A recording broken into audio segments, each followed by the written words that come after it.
बिस्मिल्लाहिर्रहमानिर्रहीम। आप फ़ख्रे रसूल सरवरे अंबिया रहबरे कारवाने वफ़ा आप हैं, रहबरे कारवाने वफ़ा आप हैं। जो हकीकी नात खा है उनके लिए रखिए। वो अहबाब पर हो दुरूद आप पर, आपकी आल पर, आपकी सारी औलाद अस्हाब पर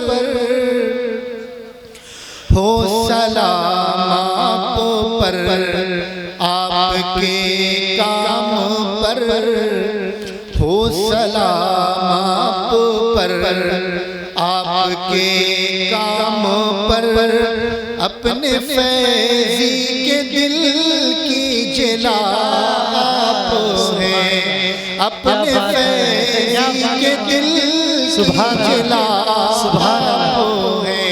ज़ेरे दीवारे काबा जो मांगी गई, वो हसी वो मुबारक दुआ आप हैं।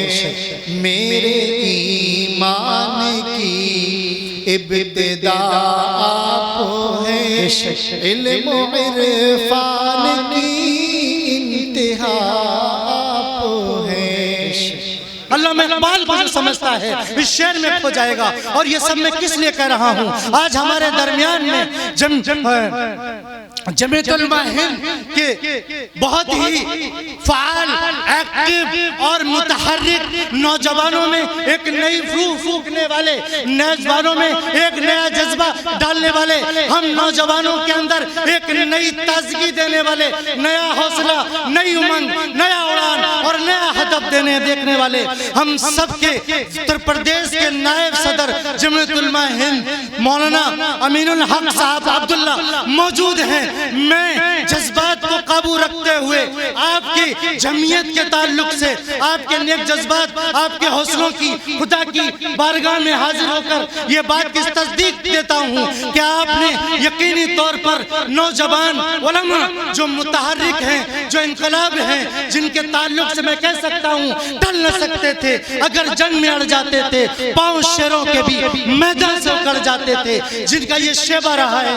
आज वह नौजवान आपके नाम पर, जमीयतुल उलमा के नाम पर अपने माल पर नहीं अपनी जान का नजराना देने के लिए तैयार हैं। तो क्या आप तैयार हो? तो बताओ इस नारे के साथ वो जमीयतुल उलमा हिंद। ये खामोशी कहां तक लज्जते फरियाद पैदा कर, ये खामोशी कहां तक लज्जते फरियाद पैदा कर। जमीन पर तू हो, तेरी सदा हो आसमानों में। न समझोगे तो मिट जाओगे हिंदुस्तान वालों, तुम्हारी दास्तां तक न होगी दास्तानों में। नारे तकबीर, नारे तकबीर। जमीयतुल उलमा हिंद, जमीयतुल उलमा हिंद, उलमाए हक, उलमाए हक, उलमाए हक। हिंदुस्तान, हिंदुस्तान, जमीयतुल उलमा हिंद, मौलाना अमीनुल हक अब्दुल्ला, मौलाना अमीनुल हक अब्दुल्ला, ये शख्सियत हमारे दरमियान में मौजूद है। और मैं अपने जज्बात की तर्जुमानी किस तरह करूं? दिल को चीर नहीं सकता, अल्फाज को पिला नहीं सकता, जो तासरात हैं आपके सामने रख नहीं सकता, क्योंकि कायद मौजूद है। हमने उनकी क़यादत कबूल की है और लब्बैक कहा है और चल पड़े हैं और चलते रहेंगे कि हमने वो दौर देखा है, हमने अपने असलाफ को देखे हैं, हमने वो फांसियों के फंदे, वो बाल्टा के जेल देखे हैं, वो हमने रंगून देखा है। हमने क्या नहीं देखा? हमारे अकाबरीन ने तारीख रकम की है। हमारा माजी देखो और फिर हमको देखो, हमारा माजी देखो, हमारे हौसले देखो, और दूसरा देखो हमारा माजी देखो, हमारा माजी देखो, और हमारा दर्द देखो, हमारा सब्र देखो, हमारा सुकून देखो। लफ्ज जुबान पर शिकायत नहीं है, मादरे वतन को जिंदा रखने के लिए जानों के नजराने आज भी देने का दावा करते हैं। सबसे पहले जब वतन को गुलिस्तान को फूकी जरूरत पड़ी, सबसे पहले हमारी ही गर्दन कटी, सबसे पहले गुलिस्तान को फूकी जरूरत पड़ी, सबसे पहले हमारी ही गर्दन कटी। फिर भी कहते हो हम सही अहले चमन, ये चमन है हमारा, तुम्हारा नहीं, तुम्हारा नहीं। ये सदा दे रही है जमीयत उलमा हिंद की वो सफेदी और वो काले रंग के झंडे, ये बात देते हैं हमने अपने शहीदों को हिंदुस्तान की इस सरजमी पर गवाह बनाकर कफन देकर दफन कर दिया है। हमने अपनों को हिंदुस्तान से लेकर फलस्तीन की सरजमीन पर दफन कर दिया है, इस मुल्क का सौदा नहीं किया है। आज उन्हीं के नौनहाल हमारे दरमियान में मौजूद है। हौसला चाहिए, हौसला चाहिए, उमंग चाहिए, जज्बा चाहिए, राह चाहिए, रहबर चाहिए, कायद चाहिए। तो फिर एक बार हाथ उठाइए और जोर से नारा लगाइए, अल्लाहु अकबर, नारे तकबीर। माशाल्लाह, मैं यही चाहता था, यहाँ तो नारे लगाने ही पड़ेंगे। मैक मुझे मिला है, मैं लगाऊंगा, लेकिन आपके दिलों में महमेज लगी कि ना लगी, आपके दिल में दर्द हुआ कि नहीं हुआ, आपके दिल में हौसले उड़े न हुए। मैं अली मियां का परवरदार, मुझे मालूम है दर्द क्या है, मिल्लत क्या है, मिल्लत के अफराद क्या है।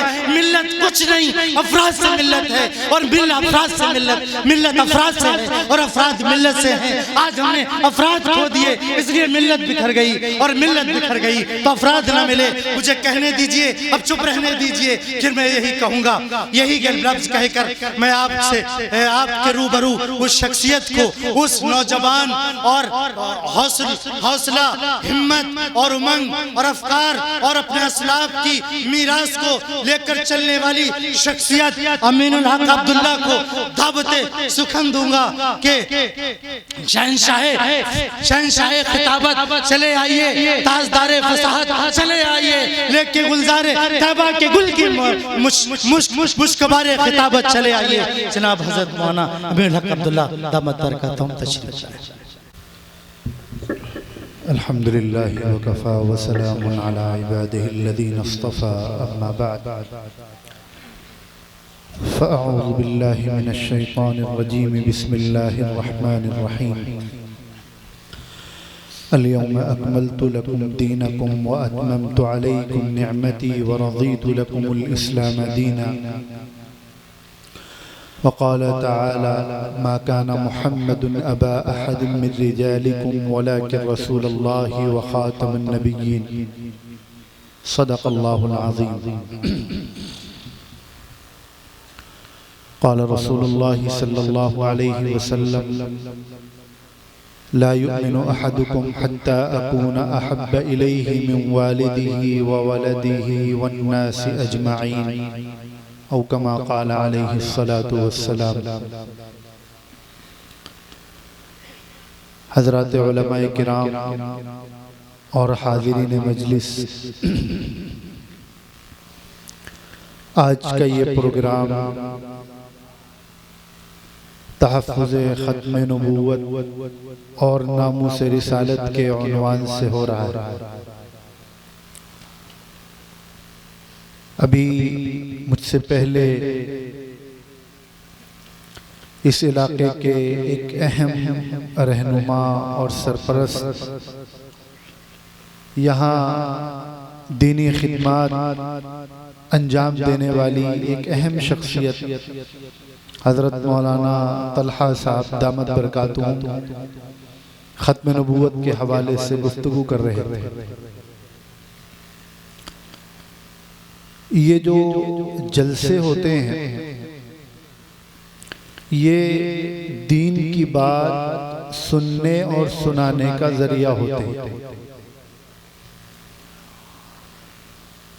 अल्लाह ताला ने अपने आखिरी और महबूब पैगंबर जनाब मुहम्मदुर रसूलुल्लाह सल्लल्लाहु अलैहि वसल्लम को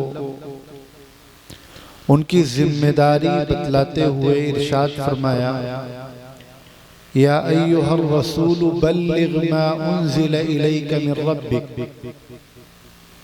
ऐ मेरे महबूब, अल्लाह के रसूल, जो कुछ आप पर आपके रब की तरफ से नाजिल किया गया है आप वो दूसरों तक पहुंचाइए, दूसरों को बतलाइए। व इल्लम तफ़अल, और अगर आप ऐसा नहीं करते हैं, अल्लाह का पैगाम उसके बंदों तक नहीं पहुंचाते हैं, फमा बल्लगत रिसालता, यानी फिर आपने रिसालत का हक अदा नहीं किया, रसूल होने का हक अदा नहीं किया। रसूलुल्लाह सल्लल्लाहु अलैहि वसल्लम आखिरी नबी हैं, सबको मालूम है, हर मुसलमान का ईमान है। और अब क़यामत तक किसी नए नबी को नहीं आना है, तो अल्लाह ताला ने इस उम्मत के उलमाए किराम पर यह जिम्मेदारी रखी है कि उन्हें रसूलुल्लाह सल्लल्लाहु अलैहि वसल्लम का वारिस बनाया है। हम आप वारिस के माने तो समझते ही हैं, बाप का इंतकाल हो जाए तो उसकी जो दौलत, उसका माल, उसकी जायदाद, ये जिन लोगों को मिलती है वो उसके वारिस कहलाते हैं। तो अल्लाह ताला ने उलमाए किराम को अंबिया का वारिस कहा है, और अंबिया की विरासत ये दिरहम और दीनार और जायदाद, प्रॉपर्टी, मालो दौलत ये नहीं है। अंबिया की विरासत इल्म है, दीन है। तो अंबिया किराम अलैहिस्सलाम की और ख़ास तौर पर जनाब रसूलुल्लाह सल्लल्लाहु अलैहि वसल्लम की ये जिम्मेदारी बयान की गई कि आप पर अल्लाह की तरफ से जो कुछ नाजिल किया गया है वो आप अल्लाह के बंदों तक पहुंचाइए। तो अब वो उलमाए किराम जो नबी के वारिस हैं, ये जिम्मेदारी उनके ऊपर आयद होती है कि वो अल्लाह का, अल्लाह के नबी का, दीन का पैगाम अल्लाह के बंदों तक पहुंचाएं।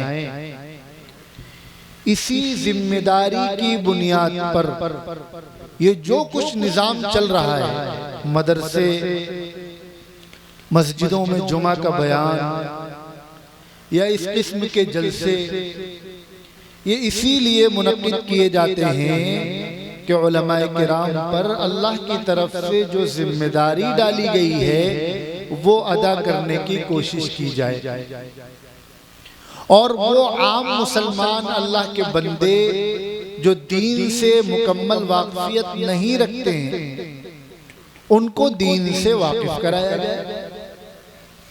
मदरसों और मकातिब में हम अपने बच्चों को भेजते हैं, वो उनकी तालीम की, पढ़ने की, सीखने की उम्र होती है। अगर मुस्तकिल पढ़ाना चाहते हैं, मुकम्मल दीन का आलिम बनाना चाहते हैं तो मदरसों में, हॉस्टल में डाल देते हैं, कोई काम नहीं है, सिर्फ पढ़ना है। और अगर बच्चा स्कूल भी जा रहा है, साथ में दीन भी पढ़ाना चाहते हैं तो फिर जो जुज़ वक्ती मकातिब हैं 2 घंटे और 4 घंटे वाले, वहां अपने बच्चों को भेज देते हैं। लेकिन उसके अलावा एक बड़ी तादाद मुसलमानों की, बड़े उम्र के लोगों की वो है जो न मदरसे में हैं न मकतब में आ सकते हैं, क्योंकि बड़ी उम्र के हैं, उन पर घर की जिम्मेदारी है, उन्हें कमाना भी है, खर्चा भी चलाना है। तो उन तक दीन की बात कैसे पहुंचेगी? तो उसके लिए हमारे अकाबिर ने, उलमाए किराम ने एक तरीका इख्तियार किया कि वक्तन फ़वक्तन इलाकों में इस किस्म के जलसे मुनक्किद किए जाएं, ताकि वो लोग जो बाकायदा नहीं आ पाते हैं मस्जिद मदरसे, वो 2 घंटे और 4 घंटे में कुछ दीन की ज़रूरी और काम की बातें जान लें और सीख लें।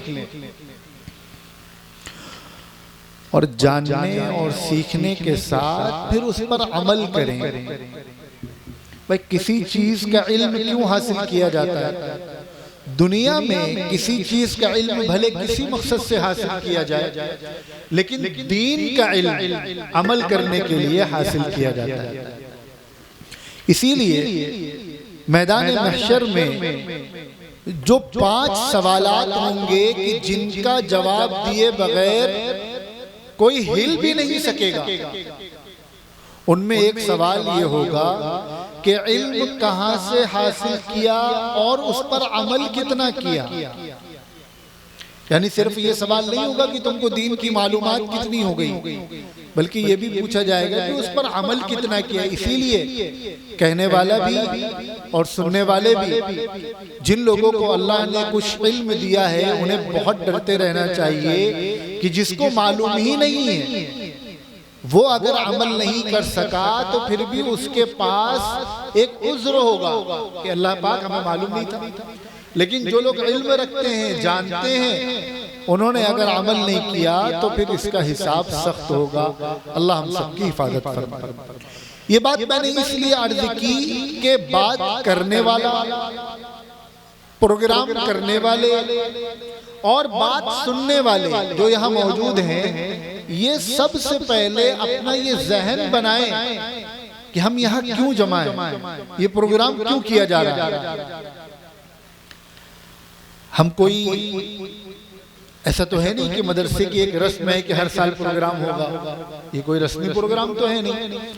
तो ये जहन में हर वक्त रहना चाहिए कि हम यहाँ आए हैं, अपना घर छोड़ के सर्दी में यहाँ बैठे हैं, तो हम दीन की बात सुनने आए हैं और इसलिए सुनने आए हैं ताकि हम उस पर अमल कर सकें और दूसरों तक पहुंचा सकें। मैंने कुरान पाक की एक आयत आपके सामने तिलावत की है जिसमें अल्लाह तबारक व तआला ये इरशाद फरमा रहे हैं कि मैंने ये जो दीन है, दीन इस्लाम, इसको मुकम्मल कर दिया है। मुकम्मल करने का क्या मतलब है? हुजूर पाक सल्लल्लाहु अलैहि वसल्लम से पहले जितने नबी और रसूल आए, कितने नबी और रसूल आए हर मुसलमान को जानना चाहिए। कितने आए? कमोबेश 1.25 लाख अंबिया किराम आए, 1,24,000। हजरत आदम अलैहिस्सलाम से लेकर हजरत ईसा अलैहिस्सलाम तक, तो जितने नबी और रसूल आए अल्लाह ताला ने उन्हें दीन देकर भेजा, शरीयत देकर भेजी कि लोगों को दुनिया में जिंदगी कैसे गुजारनी है, क्या काम करने हैं, क्या काम नहीं करने, क्या जायज है, क्या नाजायज है, क्या हलाल है, क्या हराम है, किस चीज से अल्लाह ताला खुश होते हैं, किस चीज से अल्लाह ताला नाराज होते हैं, ये पूरी तफसीलात देकर अल्लाह ताला ने भेजा। वो नबी दुनिया से चले गए।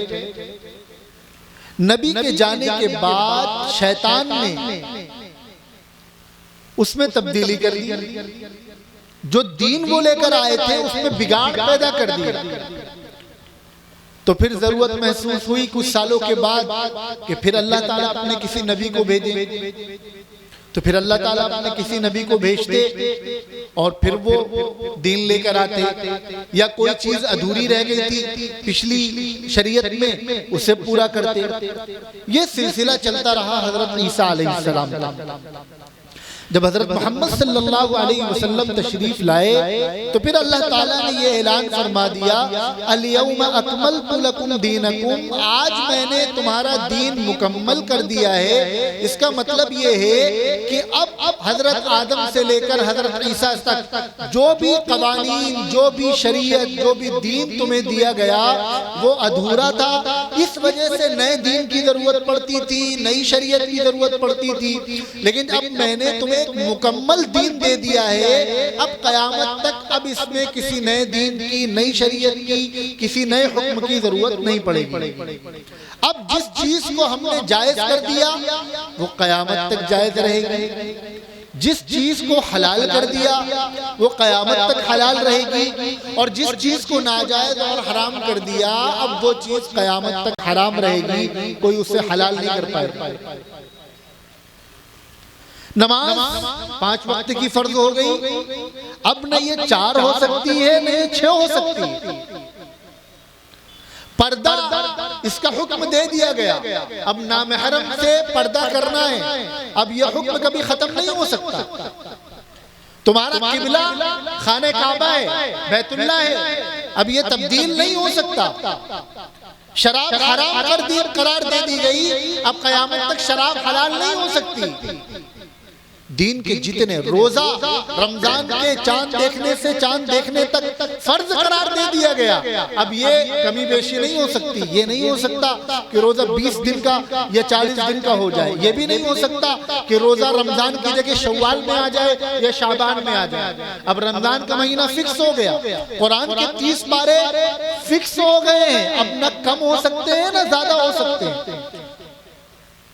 तो दीन के मुकम्मल होने का मतलब समझे कि जो रसूलुल्लाह सल्लल्लाहु अलैहि वसल्लम हमें देकर चले गए, अब कयामत तक इसमें किसी तरह की कोई तब्दीली नहीं होगी। अब अगर खुदा ना खास्ता कोई आदमी खड़ा हो और ये कहे कि मैं अल्लाह का नबी हूं, तवज्जो से सुन रहे हैं, नबी किसे कहते हैं? नबी उस इंसान को कहते हैं जो होता तो इंसान है, लेकिन वो अल्लाह का खास बंदा होता है, हमारी आपकी तरह आम इंसान नहीं होता। वो मासूम होता है। मासूम का मतलब उससे गुनाह नहीं हो सकता, नबी गुनाह नहीं कर सकता, वो झूठ नहीं बोल सकता, वो कोई भी गलत काम नहीं कर सकता। और अल्लाह ताला उसको अपना मैसेज बंदों तक पहुंचाने के लिए मुंतखब करते हैं, चुनते हैं कि ये हमारा मैसेंजर है, हम अपना पैगाम बंदों तक इससे पहुंचाएंगे। और कभी अल्लाह ताला फरिश्तों के जरिए, कभी दूसरे जराए से नबी से बात भी करते हैं। अल्लाह ताला उनको बतलाते हैं कि क्या करना चाहिए और क्या नहीं करना चाहिए। इसका मतलब ये हुआ कि नबी जिस चीज को कहेगा कि ये दीन है वही दीन माना जाएगा, और नबी जिस चीज को कह दे ये दीन नहीं है, सारी दुनिया एक पैर पर खड़ी हो जाए तब भी नबी की बात मानी जाएगी। बात समझ रहे? हम कुरान के 30 पारों को मानते हैं, अलहम्दु से लेकर वन्नास तक क्यों मानते हैं? इसलिए मानते हैं कि हमें अल्लाह के नबी ने ये बतलाया है। बात समझ रहे हैं? कुरान पर हम ईमान क्यों लाते हैं? क्योंकि ये कुरान हमें नबी ने दिया है, और नबी अपनी तरफ से नहीं देता है। नबी किसकी तरफ से देता है? अल्लाह की तरफ से देता है। हम 5 वक्त की नमाज क्यों पढ़ते हैं? क्योंकि नबी ने हमें बतलाया है। अच्छा मुझे बतलाइए, 5 वक्त की नमाजें फर्ज हैं, अगर कोई मारे जोश के इबादत का बड़ा शौक हो उसके अंदर, और वो ये कहे कि भाई नमाज तो मैं 6 वक्त की पढ़ूंगा, तो आप क्या कहेंगे? भाई तुम्हें जितनी पढ़नी है पढ़ो, लेकिन फर्ज तो 5 ही हैं, यही कहेंगे ना? अजान जो होती है मस्जिद में और बाजमात नमाज होती है, वो तो 5 ही नमाजों की होती है, बाकी तुम जो पढ़ोगे वो नफल कहलाएगी। अच्छा, हर रकात में कितने सजदे हैं? 2 सजदे हैं। सजदा बहुत बड़ी इबादत है, अल्लाह को सजदा करना। अब कोई आदमी बहुत इबादत गुजार हो, बड़ा मुत्तकी हो, वो ये कहे कि हम 3 सजदे करेंगे, तो आप क्या कहेंगे? नमाजी नहीं होगी तुम्हारी। न 1 हो सकता है न 3 हो सकते हैं, 2 ही होंगे। क्यों भाई? क्यों 2 होंगे? आपकी कोई ठेकेदारी? कोई 3 नहीं कर सकता उसको? हाँ भाई, हमारी ठेकेदारी तो नहीं है, लेकिन नबी ने जितना बता दिया है दीन वही है। अब न वो कम हो सकता है न ज्यादा हो सकता है, क्योंकि नबी ने बतलाया है। और नबी किसकी तरफ से बतलाता है? अल्लाह की तरफ से बतलाता है। नबी ने कह दिया कि ईद के दिन रोजा रखना नाजायज है, हराम है।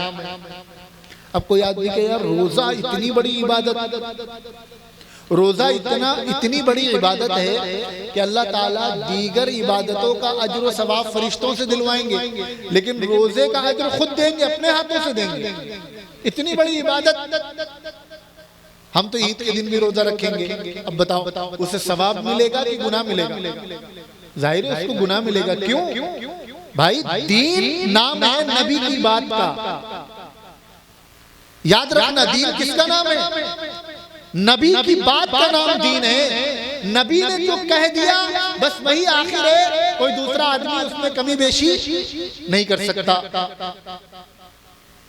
अच्छा अब ये बताओ, एक नबी पहले आए, एक नबी बाद में आए। पहले जो नबी आए थे उन्होंने कहा कि नमाज 10 वक्त की है। कै वक्त की? एक मिसाल दे रहा हूं, नमाज कै वक्त की है? अगर वो अल्लाह के नबी हैं तो मानना तो पड़ेगा ना। अब बाद में एक नबी आए, उन्होंने कहा भाई आज से नमाज 5 वक्त की हो गई, तब क्या करोगे? तब भी मानना पड़ेगा, क्योंकि बाद में जो नबी आए हैं वो लेटेस्ट खबर लेकर आए। आप डॉक्टर को दिखाने के लिए जाते हैं, डॉक्टर ने नवंबर की पहली तारीख को एक पर्चा लिखा दवाओं का, आपने दवा खाना शुरू कर दिया। एक हफ्ते बाद आप फिर गए, डॉक्टर ने वो दवा काटी, दूसरी लिख दी, तो अब आप कौन सी दवा खाएंगे? जो बाद में लिखा है वो खाएंगे। हालांकि पहली वाली भी किसने लिखी थी? पहली वाली भी तो डॉक्टर ही ने लिखी थी, लेकिन अब आप कौन सी दवा लेंगे? वो जो बाद में लिखी गई। तो पता ये चला कि पहले जो नबी आए उनकी बात भी मानी जाएगी, लेकिन जब उनके बाद कोई दूसरा नबी आ गया और उसने हमें ये खबर दी उन नबी के जाने के बाद कि भाई आज से ये हुक्म बदल गया, तो अब उसकी मानी जाएगी, क्योंकि ये भी अल्लाह के नबी है और ये नई खबर लेकर आया। क्यों? इतनी बात समझ में आ गई। अब देखो, कुरान कह रहा है कि दीन मुकम्मल हो गया। क्या कह रहा है? रसूलुल्लाह सल्लल्लाहु अलैहि वसल्लम फरमा रहे हैं और कुरान भी कह रहा है कि मोहम्मद सल्लल्लाहु अलैहि वसल्लम अल्लाह के आखिरी नबी। क्या कह रहे हैं? देखो, दोहराते रहो। हम इतनी दूर से सफर करके आए हैं, बयान कर रहे हैं, हम बोले और आप यहीं के रहने वाले हो, आप ना बोलो, ये नहीं चलेगा। ठीक है? तो कुरान क्या कह रहा है कि आखिरी नबी कौन है? हजरत मोहम्मद सल्लल्लाहु अलैहि वसल्लम। खुद हुजूर एक हदीस में फरमा रहे हैं कि मैं आखिरी नबी हूँ, मेरे बाद कोई नबी नहीं आएगा। तो इसका मतलब ये हुआ, इससे ये बात पता चली कि जिस तरह अब आप आखिरी नबी हैं, आपके बाद कोई नबी नहीं, नया नबी नहीं आएगा, इससे ये भी पता चला कि अब कोई नया हुक्म नहीं आएगा। बात समझ रहे? अब शरीयत में कोई तब्दीली नहीं हो सकेगी, क्योंकि नबी के हुक्म को कौन तब्दील कर सकता है? उसके बाद आने वाला नबी कौन तब्दील कर सकता है? नबी के हुक्म को नबी ही तब्दील कर सकता है। बाद में आने वाला क्यों? क्योंकि पहले वाला नबी भी अल्लाह का भेजा हुआ था और बाद में आने वाला नबी भी किसका भेजा हुआ है? अल्लाह का भेजा हुआ है। अब हुजूर के आखिरी नबी होने का मतलब यह हुआ कि अब शरीयत के किसी हुक्म में कोई तब्दीली नहीं होगी, क्योंकि कोई नबी नहीं आएगा। अब जरा गौर करो कि ये हुजूर का आखिरी नबी होना ये कितना संगीन मसला है, कितना खतरनाक मसला है। अगर खुदा ना खास्ता इस बात को एक्सेप्ट कर लिया जाए कि कोई नबी आ सकता है, ये भी नहीं कि आ गया, ये भी नहीं, खुदा ना खास्ता इस बात को एक्सेप्ट कर लिया जाए कि कोई नबी आ सकता है, तो सिर्फ ये इस बात को आपने एक्सेप्ट नहीं किया कि कोई नबी आ सकता है, आपने इस बात को भी एक्सेप्ट किया कि नया हुक्म भी आ सकता है।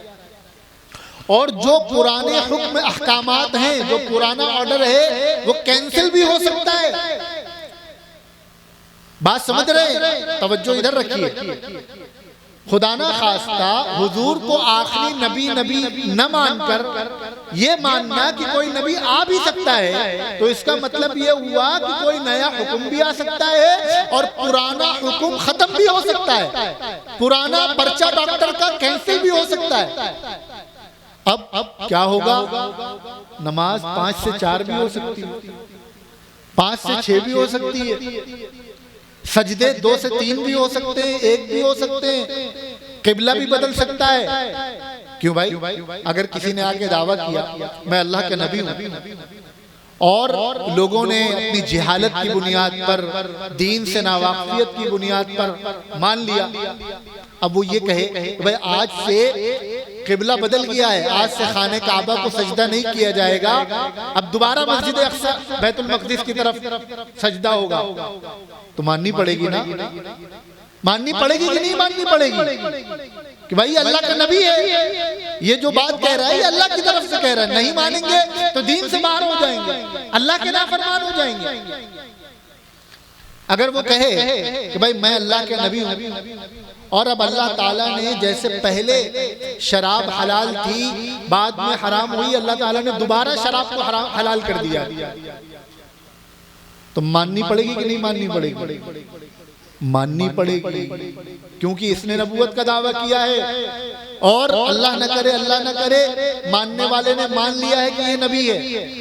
भाई हम तो नहीं मानते, हम तो कहते हुजूर के बाद कोई नबी नहीं आएगा, लेकिन खुदा ना खास्ता अगर कोई मान ले तो मैं उसकी बात कर रहा हूं, तो शराब को हलाल मानना पड़ेगा।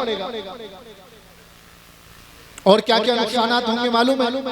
अब अगर वो ये कह दे अच्छा हमें मस्जिद बनाने का हुक्म किसने दिया है? अल्लाह के नबी ने दिया है ना मस्जिद बनाने का हुक्म। इस्लाम की पहली मस्जिद कौन सी है? मस्जिद कुबा। हजरत मोहम्मद सल्लल्लाहु अलैहि वसल्लम जब हिजरत करके मदीने तशरीफ ले गए तो मदीने से पहले एक जगह पर आपने कयाम किया और वहाँ मस्जिद की बुनियाद रखी। आज हाजी लोग जाते हैं उम्रा करने वाले मदीने मुनव्वरा, तो मदीने के जो मसनून अमाल हैं उसमें कुबा की ज़ियारत भी है और वहाँ 2 रकात नफल भी पढ़ना है कि मस्जिद कुबा जाओ और वहाँ 2 रकात नफल पढ़ो। तो मस्जिद बनाने का हुक्म किसने दिया? नबी ने दिया।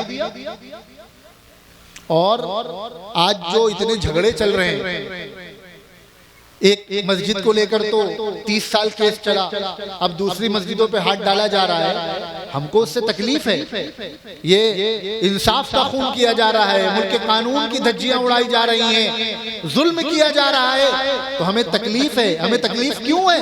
हमें मस्जिदों से मोहब्बत क्यों है? क्योंकि ये मस्जिदें हमें हमारे नबी ने दी हैं, इसीलिए तो मोहब्बत है मस्जिदों से।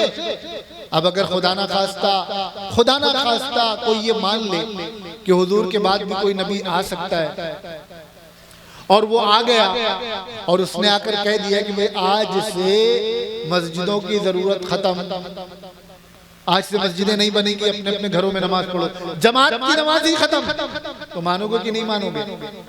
मानना पड़ेगा, क्योंकि वो अल्लाह का नबी है। तुम्हारा शरीयत का कोई एक हुक्म नहीं बचेगा, शरीयत ही नहीं बचेगी। मस्जिद अच्छा वो आकर कह दे कि भाई जो अल्लाह मियां ने ये जो 30 पारों का कुरान भेजा है आज से इसे कैंसिल किया जा रहा है, अब दूसरा कुरान आएगा, दूसरी किताब आएगी। मानना पड़ेगा, क्यों? क्योंकि ये नबी है। तो अल्लाह ने इस पर पहले ही बंद लगा दिया और कह दिया देखो हमने दीन को मुकम्मल कर दिया है और हुजूर को आखिरी नबी बनाकर भेजा है। अब न कोई नबी आएगा, न कोई शरीयत आएगी, न कोई हुक्म आएगा और न इस शरीयत में कोई तब्दीली होगी। अब ये जो 30 पारों का कुरान हमने भेज दिया है, अब इसमें भी कोई तब्दीली नहीं होगी। ये जो खत्म नबूवत का मसला है, जिसके लिए ये प्रोग्राम किया जा रहा है, इतना खर्च किया जा रहा है, आपको बुलाया जा रहा है, अब आप इससे अंदाजा लगा लीजिए ये कितना अहम मसला है, इतना अहम मसला है कि अगर खुदा ना खास्ता इस सिलसिले में उम्मत ने लापरवाही बरती और लोग गाफिल हो गए, लापरवाह हो गए और जो खत्म नबूवत के मुनकिर हैं, जो हुजूर के आखिरी नबी होने का इनकार करते हैं, उनको छूट दे दी गई तो पूरी शरीयत, पूरा दीन, सब कुछ खत्म हो जाएगा, सब कुछ खतरे में पड़ जाएगा। कोई आदमी बेनमाजी है तो वो सिर्फ अपना नुकसान कर रहा है, अल्लाह मियां को कोई फायदा नहीं पहुंचा रहा है। वो नमाज पढ़ के, नमाज छोड़ के किसका नुकसान कर रहा है? अपना कर रहा है। कोई रमजान के दिनों में रोजा नहीं रख रहा है, दिन में खा रहा है, पी रहा है, वो अपना नुकसान कर रहा है। कोई दीन का इल्म हासिल नहीं करता, वो अपना नुकसान कर रहा है। कोई झूठ बोल रहा है, चोरी कर रहा है, गलत ताल्लुकात कायम कर रहा है, वो अपना नुकसान कर रहा है। वो भी जुर्म है, वो भी गुनाह है, लेकिन वो गुनाह उसकी जात तक महदूद है, वो सिर्फ अपना नुकसान कर रहा है। और इस तरह की जो तबाहियां हैं, गुमराहियां हैं, ये वो हैं जो पूरे दीन को नुकसान पहुंचा सकती, दीन की बुनियादों को हिला सकती। यही वजह कि कुरान करीम की 100 से ज्यादा आयतों में, याद रखिए हर मुसलमान को ये मालूम होना चाहिए, कुरान करीम की 100 से ज्यादा आयतों में हुजूर की खत्म नबूवत को बयान किया गया है। कितनी आयतों में? किसी हुक्म को बयान करने के लिए कुरान की एक आयत ही काफी है। बात समझ रहे हैं? कुरान में अगर कोई हुक्म एक बार आ गया तो अब उस हुक्म को मानने के लिए, उस पर अमल करने के लिए वो एक बार हुक्म आना ही काफी है कि भाई कुरान में हुक्म दिया गया है। लेकिन उसके बावजूद कुरान में 100 मरतबा अल्लाह ताला इस मजमून को बयान कर रहे हैं कि मोहम्मद रसूलुल्लाह आखिरी नबी। और जनाब मोहम्मद रसूलुल्लाह सल्लल्लाहु अलैहि वसल्लम ने खुद 200 से ज्यादा जगहों पर खत्म नबूवत को बयान किया। कितनी जगहों पर? याद रखना इसको, ये दो चीजें याद रख के जाना यहां से। एक तो ये कि कुरान में 100 जगह, 100 से ज्यादा जगह, और हदीस में 200 से ज्यादा जगहों पर हुजूर सल्लल्लाहु अलैहि वसल्लम को आपका आखिरी नबी होना बयान किया गया। और ये भी याद रख के जाना कि अगर खुदा ना खास्ता इस मसले पे कमजोरी बरती जाए, कॉम्प्रोमाइज कर लिया जाए और कोई नया नबी आ सकता है, 1% भी इसकी छूट दे दी जाए तो पूरा का पूरा दीन क्या हो जाएगा? खत्म हो जाएगा, कुछ बचेगा ही नहीं। अल्लाह के नबी सल्लल्लाहु अलैहि वसल्लम ने इरशाद फरमाया कि मेरे बाद 30 बहुत बड़े झूठे कज़्ज़ाब, कज़्ज़ाब कहते हैं झूठे को नहीं, बहुत बड़े झूठे को, और बहुत बड़े धोखेबाज, खाली धोखेबाज नहीं, बहुत बड़े धोखेबाज, दज्जाल। आपने फरमाया मेरे बाद 30 बहुत बड़े झूठे और बहुत बड़े फराडिये धोखेबाज पैदा होंगे। उनमें से हर एक ये कहेगा कि मैं अल्लाह का नबी हूं। क्या कहेगा? देखो बोलते रहो, हमें लगे कि हाँ समझ में आ रहा है, ठीक है, बात समझ में आ रही है, कोई ऐसी बात तो नहीं कि जो समझ में ना आ रही है, समझ में आ रही है। तो हुजूर सल्लल्लाहु अलैहि वसल्लम ने इरशाद फरमाया कि मेरे बाद 30 बहुत बड़े झूठे और बहुत बड़े धोखेबाज पैदा होंगे, और उनमें से हर शख्स ये कहेगा कि मैं अल्लाह का नबी हूं। लेकिन याद रखना मुसलमानों कि मैं आखिरी नबी हूं, मेरे बाद कोई नबी नहीं आएगा। ये बात किसने कही? हुजूर अकरम सल्लल्लाहु अलैहि वसल्लम की जिंदगी में ही, आपकी मौजूदगी में ही एक शख्स ने नबी होने का दावा कर दिया। भाई हर आदमी नेता बनना चाहता है ना। आज के दौर में तो कुर्सियों की सारी लड़ाई, जितना ये इंतशार है, जितना फसाद है, लड़ाई झगड़े हैं, ये काहे कि हमें कुर्सी मिल जाए, हमें ताकत मिल जाए, हम प्रधान बन जाएं, चेयरमैन बन जाएं, विधायक बन जाएं, MP MLA बन जाएं, यही तो चाहते हैं। और लड़ाई काहे की? एक प्रधानी को लेकर कई पुश्तों में झगड़े चलते हैं। पता चला आना जाना बंद है, सलाम दुआ बंद है, चेहरा देखना गवारा नहीं है, एक छोटी सी प्रधानी को लेकर। और यहाँ मसला काहे का है? नबूवत का। इंटरनेशनल कायद, पूरी दुनिया के अमीर, तो उसने भी नबूवत का दावा कर दिया। उसने सोचा यार ये मोहम्मद सल्लल्लाहु अलैहि वसल्लम, इन्होंने 23 साल पहले मक्के में नबी होने का दावा किया, और आज देखो 1 लाख 1.5 लाख लोग इनके मानने वाले हैं। यानी सहाबा की तादाद, हुजूर ने जो आखिरी हज किया है उसमें 1.25 लाख बतलाई जाती है, जो सहाबा उस वक्त मौजूद थे। बाकी न जाने कितने मुसलमान दुनिया में लाखों की तादाद में उस वक्त हो गए होंगे। तो उसने सोचा ये बढ़िया है, नबी नबूवत का दावा करो तो 1000-2000 लोग तो हमें भी मिल जाएंगे सलाम दुआ करने वाले। तो उसने नबूवत का दावा कर दिया, और हुजूर सल्लल्लाहु अलैहि वसल्लम के पास खत भेजा, और उस खत में उसने लिखा कि ऐसा कीजिए, आप अपने इलाके के नबी और मैं अपने इलाके का नबी। आप अपने इलाके में अपनी नबूवत का काम कीजिए, मैं अपने इलाके में काम करूं। तो हुजूर अकरम सल्लल्लाहु अलैहि वसल्लम ने, उसका नाम कुछ और था, हुजूर ने जो खत का जवाब दिया है उसमें उसे कज़्ज़ाब कहकर मुखातब किया, यानी ए बहुत बड़े झूठे, नबूवत का दावा किया, उसने झूठ बोला। तो हुजूर की जुबान की तासीर या कलम की तासीर कि लोग उसका असली नाम भले ना जानते हो लेकिन कज़्ज़ाब के नाम से जानते हैं, मुसैलमा कज़्ज़ाब, उसका नाम ही पड़ गया मुसैलमा कज़्ज़ाब। उसने नबूवत का दावा किया। अगली बात जो मुझे आपको बतलानी है, ये कितना सेंसिटिव मसला है। सैयदना हजरत अबू बकर सिद्दीक रजी अल्लाह अन्हु के ज़माने में जंग हुई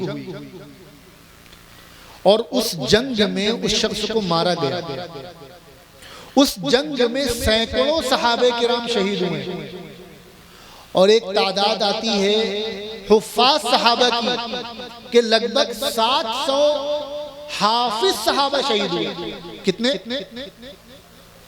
अच्छा, सहाबा किराम इनका मकाम सबसे बुलंद है, लेकिन जो हाफिज सहाबा हैं उनका मकाम भी बहुत बुलंद है, उनकी बड़ी अहमियत है। आप इससे अंदाजा लगाइए कि हुजूर रहमतुल लिल आलमीन है, आपने अपनी जिंदगी में कभी किसी को बद्दुआ नहीं दी, लेकिन एक मौके पर कुछ लोग हुजूर के पास आए कि आपको सहाबा किराम को हमारे साथ भेज दीजिए ताकि हम दीन सीख सकें। तो हुजूर ने कुछ सहाबा को, जिसमें हुफ़्फ़ाज़ सहाबा भी थे, उन लोगों के साथ भेज दिया और उन लोगों ने धोखा ये दिया कि उन सहाबा को लेकर गए और जाकर शहीद कर दिया। तो हुफ़्फ़ाज़ सहाबा किराम की शहादत पर हुजूर को इतना गम हुआ है, इतनी तकलीफ हुई है कि वो नबी जो रहमतुल लिल आलमीन है, जिसने ताइफ में पत्थर खाकर भी बद्दुआ नहीं की है, उस नबी ने 1 महीना बद्दुआ की है। कितने दिन? और ऐसे ही बद्दुआ नहीं की है, नमाज के अंदर बद्दुआ की है। तो आप अंदाजा लगाइए हुफ़्फ़ाज़ सहाबा किराम का मामला। और खत्म नबूवत की हिफाजत के लिए, झूठे नबूवत का दावा करने वाले को खत्म करने के लिए लगभग 700 हुफ़्फ़ाज़ सहाबा शहीद हुए और बाकी जो सहाबा शहीद हुए वो बाज़ रवायात में आता है कि इस जंग में जितने सहाबा शहीद हुए हैं इससे पहले किसी जंग में शहीद नहीं हुए। उस शख्स को मारने के लिए जिसने नबी होने का झूठा दावा किया था, उसके बाद भी बाज लोगों ने झूठा दावा किया, लेकिन हर दौर में ये उम्मत गाफिल जरूर रही है, कमजोर जरूर रही है, गुनहगार लोग इसमें हो सकते हैं, लेकिन जहां बात आ जाती है हुजूर सल्लल्लाहु अलैहि वसल्लम की नबूवत की और आपकी खत्म नबूवत की, तो गुनहगार से गुनहगार मुसलमान भी बर्दाश्त नहीं कर पाता है। दुनिया आज इसी चीज से तो परेशान है। आप किसी भी धर्म की बुराई कर दीजिए या उस धर्म की जो किसी मजहबी शख्सियत हो, कोई उनकी पर्सनालिटी हो रिलीजियस, आप उसकी बुराई कर दीजिए तो 2-4 लोग उसके खिलाफ बोलेंगे, ज्यादा कोई बड़ा मसला नहीं होगा।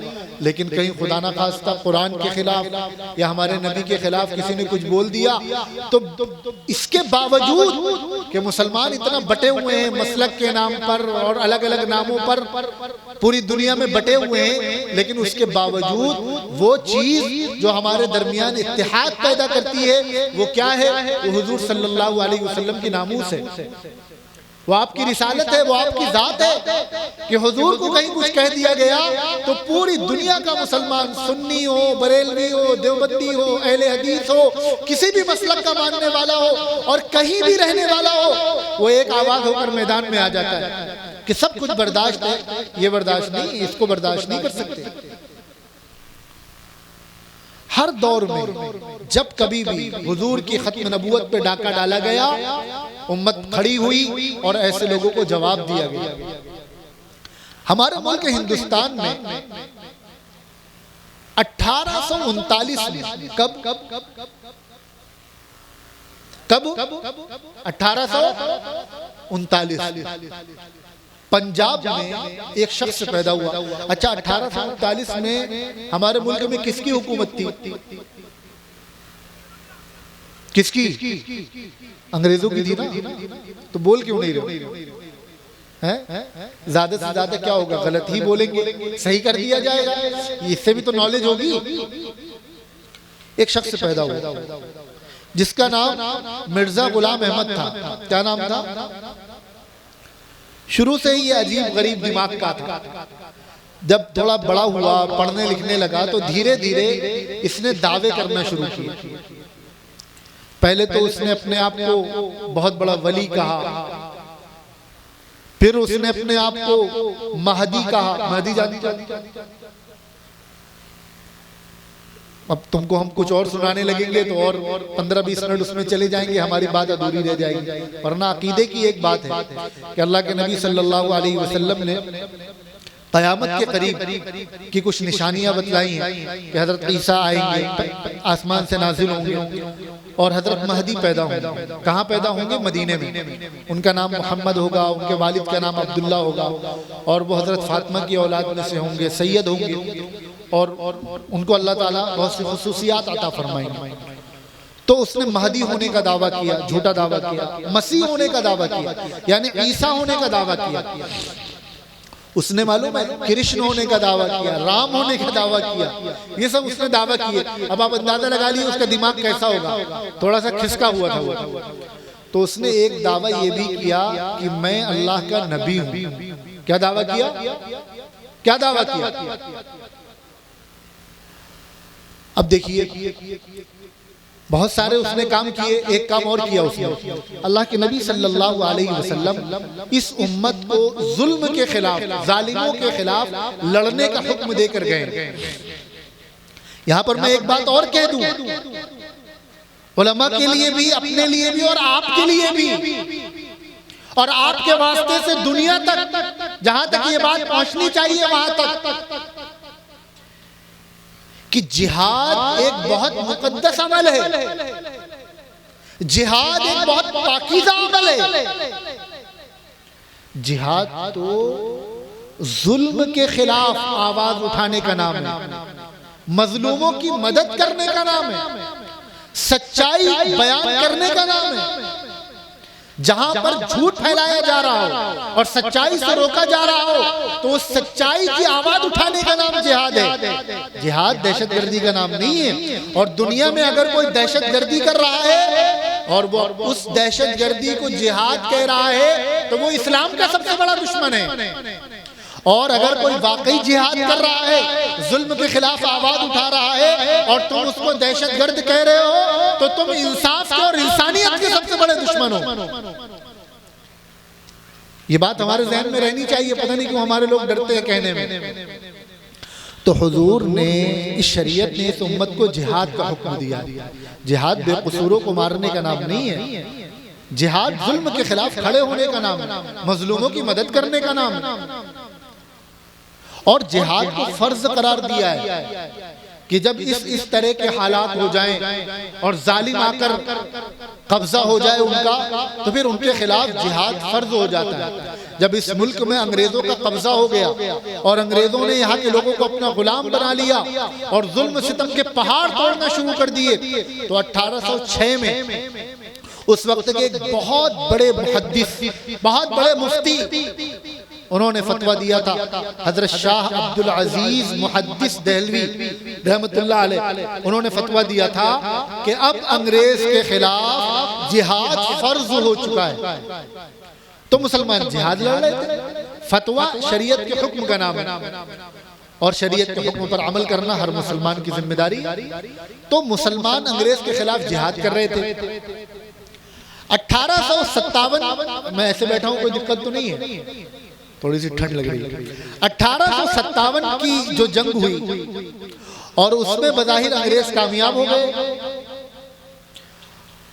1857 की जंग के बाद छोटी छोटी जितनी जंगें हो रही थी या बगावतें हो रही थी, वो सब ठंडी पड़ गई और अंग्रेज को इत्मीनान हो गया कि अब कोई हमसे लड़ने वाला नहीं।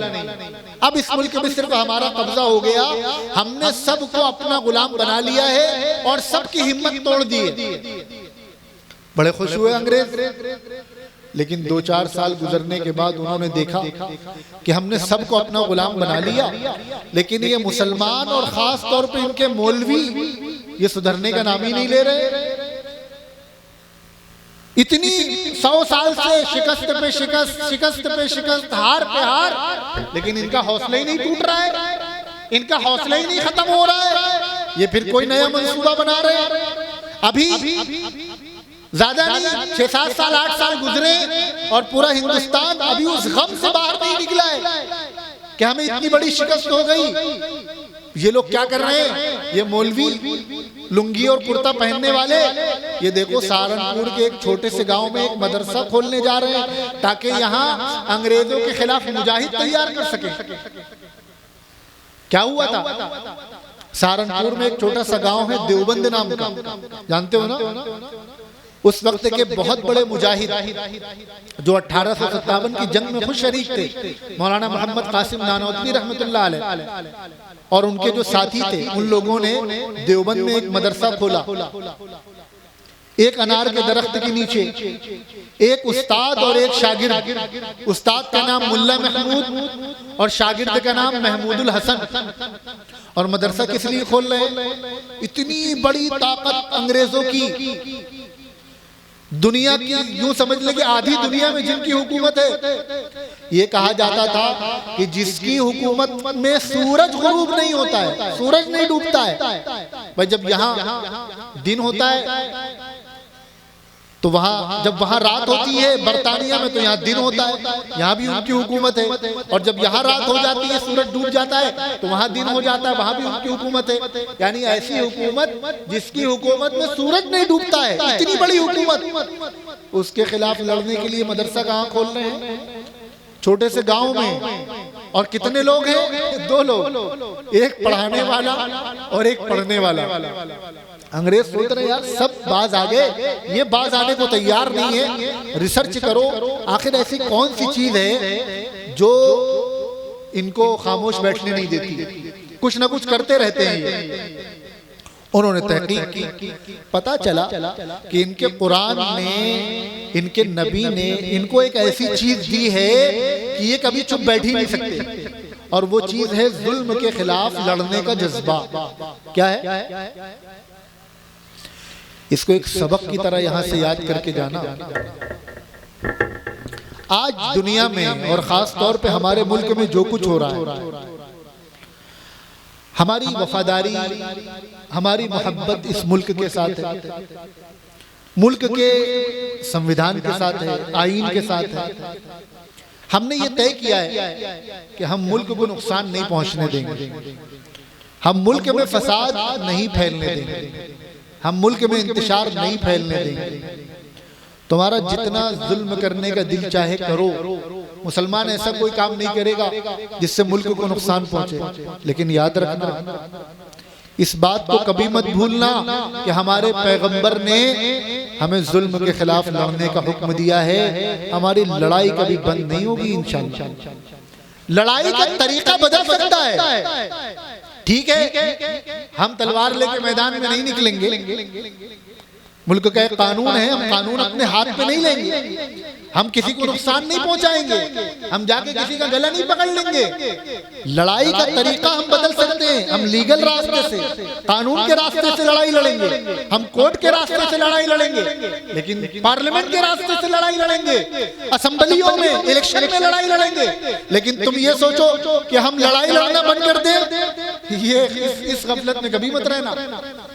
तुम दूसरों को डरा सकते हो, दबा सकते हो, हमारी तारीफ उठाकर पढ़ो। जब अंग्रेजों ने सबको दबा दिया, जिनकी ताकत तुम्हारे मुकाबले में 10 गुना ज्यादा थी, तब भी वो हमें नहीं दबा पाए थे। तो ये हमारे दिल में भी ये बात हमेशा रहनी चाहिए। तो अंग्रेजों ने भी रिसर्च किया कि ऐसा क्यों है, तो पता चला कि ये जो इनको जिहाद का हुक्म दिया गया है, जुल्म के खिलाफ लड़ने का हुक्म दिया गया है, तो इस वजह से ये पीछे हटने को तैयार नहीं है। अच्छा, ये हुक्म इन्हें किसने दिया है, ये हुक्म इन्हें किसने दिया है, इनके नबी ने दिया है। अच्छा, अब इस हुक्म को अगर हम कैंसिल करना चाहें तो उसके लिए क्या करें, कुछ नहीं कर सकते भाई, वो तो आखिरी नबी थे, अब कोई नबी नहीं आएगा जो ऑर्डर कैंसिल करे। तो अंग्रेजों ने सोचा कि जब अल्लाह पाक 1,24,000 नबी भेज सकते हैं तो क्या एक हम नहीं भेज सकते। तो अंग्रेजों ने भी अपना एक नबी भेज दिया यही जो मिर्जा गुलाम अहमद कादियानी था, अंग्रेजों ने इसको तैयार किया कि तुम नबूवत का दावा करो। इसने नबी होने का दावा कर दिया और नबूवत का दावा करने के बाद इसने बहुत सारे काम किए। उसमें से एक काम ये किया कि आज से जिहाद का हुक्म मनसूख किया जाता है। आज से ये जो जिहाद का जुल्म के खिलाफ लड़ने का ऑर्डर था, इसे कैंसिल किया जाता है। इस तरह इसने और भी बहुत सी बातें करी। तो अब कुछ लोग इसके मानने वाले भी हो गए। उलमाए किराम ने उस वक्त भी इसके खिलाफ लड़ाई लड़ी, क्योंकि इसने नबूवत का दावा किया था और नबूवत का दावा करने के क्या नुकसानात है वो मैं आपको बतला चुका हूँ। उस वक्त भी लड़ाई लड़ी, बहुत कुछ हुआ, लोगों को समझाया गया। फिर मुल्क की तकसीम हो गई, मुल्क का बंटवारा हो गया। और अगर आप तारीख उठाकर पढ़ें, मुल्क के बंटवारे में भी इन लोगों का अपना एक किरदार रहा है। ये सब तकसीम होकर इनकी बड़ी तादाद पड़ोस के मुल्क में चली गई।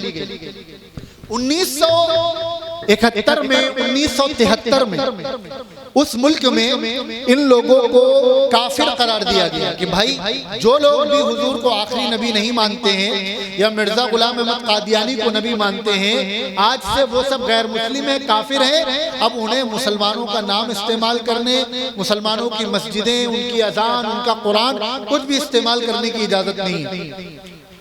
तो फिर इन लोगों को वहां से भगाया गया। ये दुनिया के अलग अलग हिस्सों में गए, लंदन गए और कहां गए, हमारे मुल्क हिंदुस्तान में भी आए। अलग अलग जगहों पे इन्होंने अपने घर बनाए। अब ये मुल्क के अलग अलग हिस्सों में रहते हैं। मिर्जा गुलाम अहमद कादियानी को नबी मानते हैं और धोखा ये देते हैं कि हम असल नबी तो मोहम्मद सल्लल्लाहु अलैहि वसल्लम को मानते हैं। ये जो मिर्जा साहब हैं, ये हुजूर का ही मैसेज लेकर आए हैं। ये धोखा देते हैं। हमारा क्या ईमान और अकीदा है कि कोई नया नबी आ ही नहीं सकता, कोई नहीं आ सकता, चाहे वो हुजूर का ही मैसेज लेकर क्यों आए। भाई मैसेज मुकम्मल हो चुका है। अब अल्लाह ताला ने उस उम्मत के उलमा को ये जिम्मेदारी दी है कि हुजूर का मैसेज उम्मत तक पहुंचाओ। अब कोई नबी नहीं आ सकता। और क़यामत के करीब जो हजरत ईसा आएंगे, तो हजरत ईसा भी वैसे तो अल्लाह के नबी होंगे, लेकिन कोई दीन, कोई शरीयत लेकर नहीं आएंगे, न नबी की हैसियत से आएंगे, बल्कि वो हुजूर के उम्मती बनकर आएंगे। ये हमारे आपके इलाकों में भी मौजूद हैं। 2006 में आपके समधन में बहुत बड़ी कॉन्फ्रेंस हुई थी और उस जमाने में इस पूरे इलाके में खत्म नबूवत के प्रोग्राम किए गए थे। तो पता चला था कि ऐसे लोग हमारे आपके बीच में भी रह रहे हैं, हमें पता ही नहीं है। हम समझते हैं ये भी मुसलमान हैं, ये भी मस्जिद आ रहे हैं, ये भी कुरान लेकर बैठे हैं, लेकिन इनका दीन इस्लाम से दूर दूर तक कोई लेना देना नहीं है। तो ये जो खत्म नबूवत का अकीदा है, हुजूर के आखिरी नबी होने का अकीदा है, ये मुसलमानों के लिए बड़ा बुनियादी अकीदा है। एक मुसलमान सब कुछ बर्दाश्त कर सकता है, इसमें कॉम्प्रोमाइज बर्दाश्त नहीं कर सकता, इसमें किसी तरह का कोई समझौता नहीं कर सकता। खुद हमें इसकी नॉलेज होनी चाहिए, इस अकीदे का इल्म होना चाहिए, और हम सब की जिम्मेदारी है कि हम अपने बच्चों के अंदर भी इस बात को उनके दिलों में बैठा दें कि हुजूर आखिरी नबी हैं। अब क़यामत तक किसी भी तरह का कोई नया नबी नहीं आ सकता, और इसके लिए हमें जो भी कुर्बानी देनी पड़े, हम उस कुर्बानी को देने के लिए तैयार हैं, क्योंकि ये डायरेक्ट मामला है जनाब मोहम्मद रसूलुल्लाह सल्लल्लाहु अलैहि वसल्लम का और दीन की बुनियादों का। तो ये जो प्रोग्राम रखा गया है तहफ़्फ़ुज़े ख़त्म नबूवत के उन्वान से, पूरा समझ में आ गया इसका क्या मतलब है? किसके समझ में नहीं आया? सबके समझ में आ गया। इसका दूसरा अगला उन्वान है नामूसे रिसालत। तो मुझे बस एक बात अर्ज करके अपनी बात मुकम्मल करनी है। देखो, हुजूर की नामूस, हुजूर का मकाम और मर्तबा तो अल्लाह ने बुलंद कर दिया। अब क़यामत तक सारी दुनिया सर के बल खड़ी हो जाए, नाक रगड़ ले, हुजूर की शान में कोई कमी आने वाली नहीं है। कोई गुस्ताखी करे, कोई बदतमीजी करे, जिसका जो करना है करे, वो अपना नुकसान कर रहा है। इससे न इस्लाम को कोई नुकसान पहुंचेगा, न हुजूर को कोई नुकसान पहुंचेगा। वो कोई और होंगे जिनका धर्म बात बात पे खतरे में पड़ जाता है। इस्लाम की हिफाजत का ऐलान अल्लाह ने किया है। इस्लाम को कोई नुकसान नहीं पहुंचा सकता, इस्लाम कभी खतरे में नहीं पड़ सकता। तुम सारे दुनिया से मुसलमानों को परेशान कर दो, निकाल दो, तब भी इस्लाम बाकी रहेगा, इस्लाम खत्म नहीं होगा। इसी तरह नबी करीम सल्लल्लाहु अलैहि वसल्लम के नामूस, आपकी शान, आपका मकाम, आपका मर्तबा, आपकी हैसियत ये अल्लाह ने तय कर दी है। कोई माने या न माने, हम मानकर न हुजूर की शान बढ़ा देंगे, न कोई इनकार करके हुजूर की शान घटा देगा। हुजूर की शान तो तय हो गई।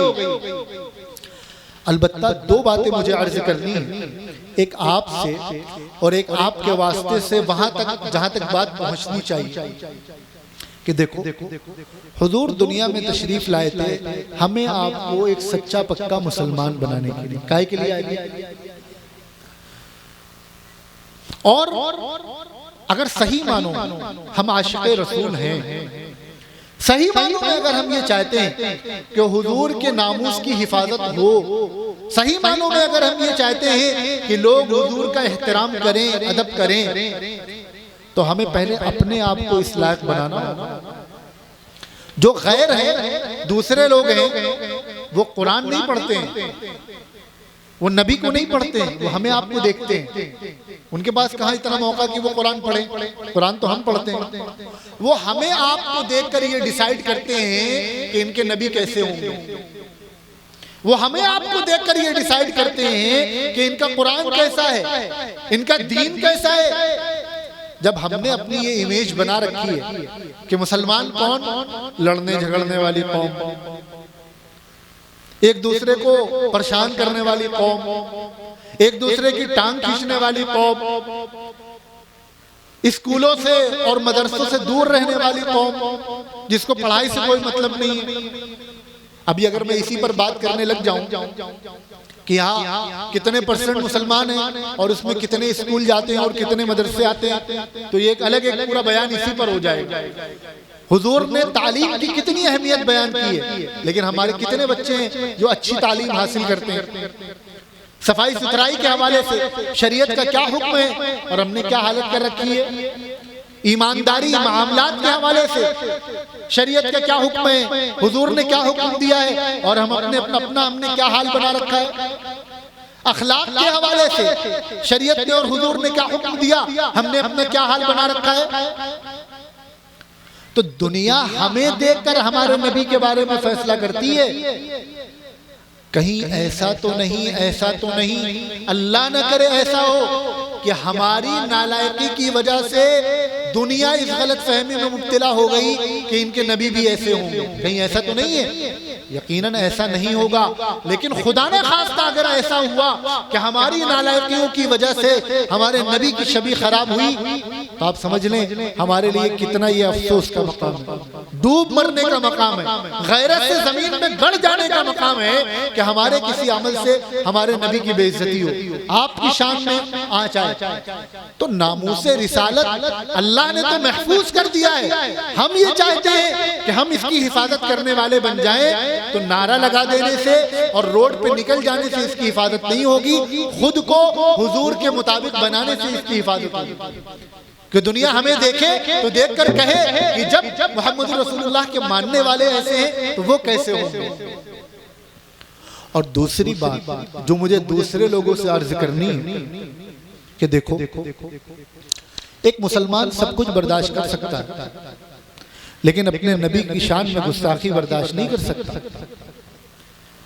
तुम हमारा घर गिरा दो, हमारा कारोबार हमसे छीन लो, हमारे खिलाफ पार्लियामेंट में कानून ले आओ, तुम हमें बेकसूर मुकदमात लगाकर जेलों में डाल दो, तुम हमारी मस्जिदों का सर्वे कराना शुरू कर दो, तुम हमारे मदरसों को नोटिसें भेजना शुरू कर दो, ये भी जुल्म है। हम अपने इसके खिलाफ कानून के दायरे में रहते हुए लड़ेंगे, लेकिन इस पर हम फिर भी एक लम्हे के लिए चुप रह सकते हैं। लेकिन याद रखना मोहम्मद रसूलुल्लाह सल्लल्लाहु अलैहि वसल्लम और उनकी जात ये हमारे लिए सुर्ख लकीर है, रेड लाइन है, इसको क्रॉस करने की कोशिश मत करना।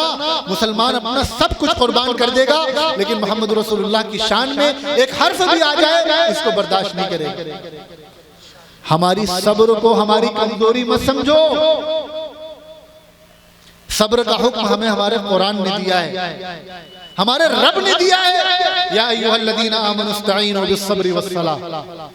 ए ईमान वालो, नमाज और सब्र के जरिए अल्लाह से मदद मांगो। इसलिए हम सब्र करते हैं।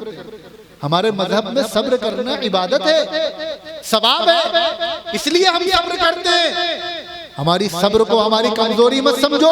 अगर कोई गलतफहमी में कि ये कमजोर हो गए, डर गए या बुज़दिल हो गए हैं, तो 1450 साल की तारीख तुम्हारे सामने उठाकर देख लो, तुम्हें समझ में आ जाएगा हम डरे हैं या हम तुम्हें मौका दे रहे हैं कि बाज आ जाओ, सुधर जाओ, अपनी इस्लाह कर लो।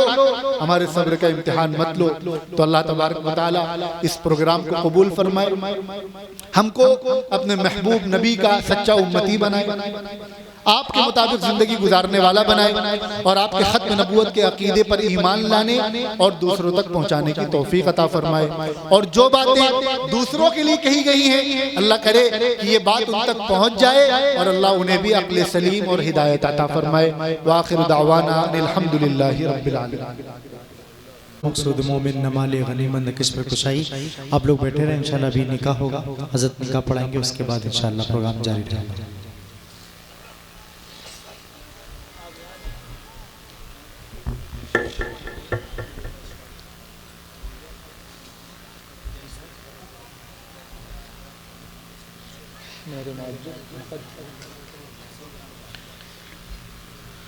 अल्हम्दुलिल्लाहि नहमदुहु व नस्तईनुहु व नस्तगफिरुहु व नु'मिनु बिही व नतवक्कलु अलैहि व नऊज़ु बिल्लाहि मिन शुरूरि अनफुसिना व मिन सय्यिआति अअमालिना।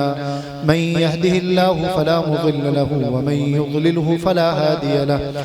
व नशहदु अन ला इलाहा इल्लल्लाहु वहदहु ला शरीक लहु व नशहदु अन्न सय्यिदना व मौलाना मुहम्मदन अब्दुहु व रसूलुहु। अम्मा बअदु फअऊज़ु बिल्लाहि मिनश शैतानिर रजीम। बिस्मिल्लाहिर रहमानिर रहीम। या अय्युहन्नासु इन्ना खलक़नाकुम मिन ज़करिन व उन्सा या अय्युहन्नासु इत्तक़ू रब्बकुमुल्लज़ी खलक़कुम मिन नफ्सिन वाहिदा व खलक़ मिनहा ज़ौजहा व बस्स मिनहुमा रिजालन कसीरन व निसाअ वत्तक़ुल्लाहल्लज़ी तसाअलून बिही वल अर्हाम इन्नल्लाहा काना अलैकुम रक़ीबा।